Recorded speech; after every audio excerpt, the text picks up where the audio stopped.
आपकी पार्टी पर भी आरोप लगाया कि आपने रिजर्वेशन इन प्रमोशन को खत्म किया, तो फिर आप दलित और ओबीसी के साथ कैसे हो सकते हैं? समाजवादियों का इतिहास दलितों के अधिकारों के लिए और पिछड़ों के अधिकारों के लिए संघर्ष करने का रहा है।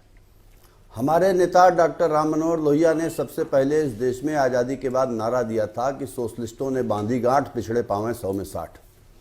और डॉक्टर राम मनोहर लोहिया ने और समाजवादी विचारधारा की पार्टियों ने हमेशा पिछड़ी जात के लोगों को राजनीति में आगे बढ़ाने का काम किया और उनके आरक्षण के लिए लगातार संघर्ष किया।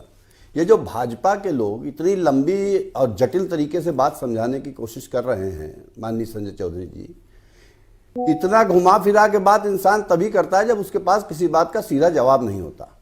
ये कह रहे हैं कि सरकार कटिबद्ध है चुनाव कराने के लिए हर हालत में। क्या माननीय उच्चतम न्यायालय के फैसले के ऊपर इनका जोर है जो इतने आत्मविश्वास से बात कह रहे हैं?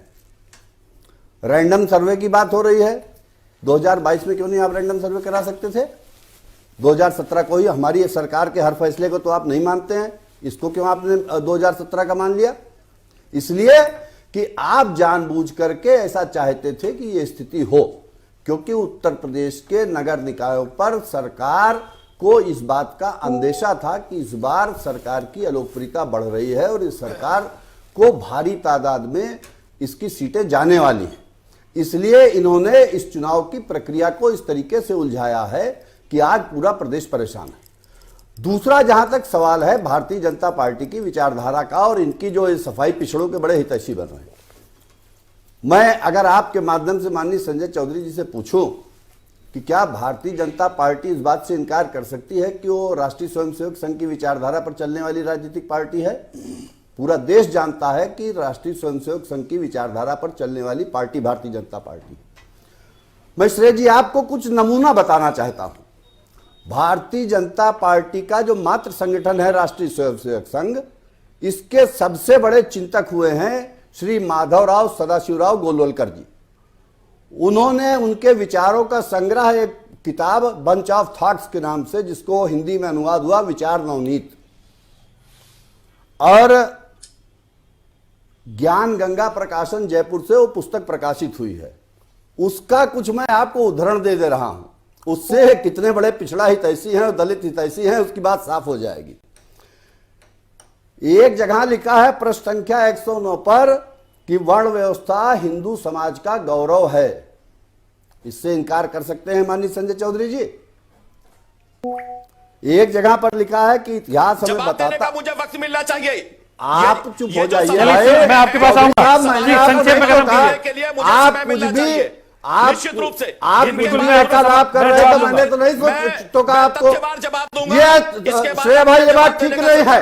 ये भारतीय जनता पार्टी के लोग चौधरी साहब, मैं आपके पास जब अपनी किसी भी बात पर फंसने लगते हैं तो ये टोकने का काम करते हैं। ये तरीका ठीक नहीं है, ये तरीका ठीक नहीं है। अरे आप लोहिया का नाम क्या लेंगे? आपको अधिकार नहीं लोहिया का नाम लेने का। बिना सवाल के आप लोहिया सुनने दीजिए चौधरी साहब सुनने दीजिए। आप लोहिया का नाम लेने, चलिए आप अपनी बात रखिए अनुसंडा जी। चौधरी साहब आप थोड़ा शांत रहिए, चुप कराइए, समझाइए।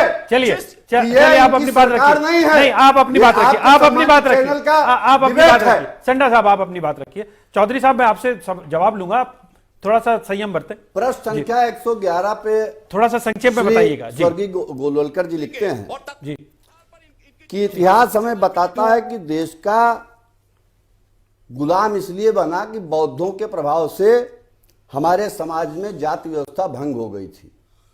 ये इनका है बौद्ध धर्म के प्रति और बौद्धों के प्रति समर्पण, जो बाबा साहब अंबेडकर का नाम, गौतम बुद्ध का नाम, भगवान बुद्ध का नाम लेते हैं। ये है इनका समर्पण प्रश्न संख्या 111 पर। ठीक है, चलिए मैं एक और उदाहरण बता दूं।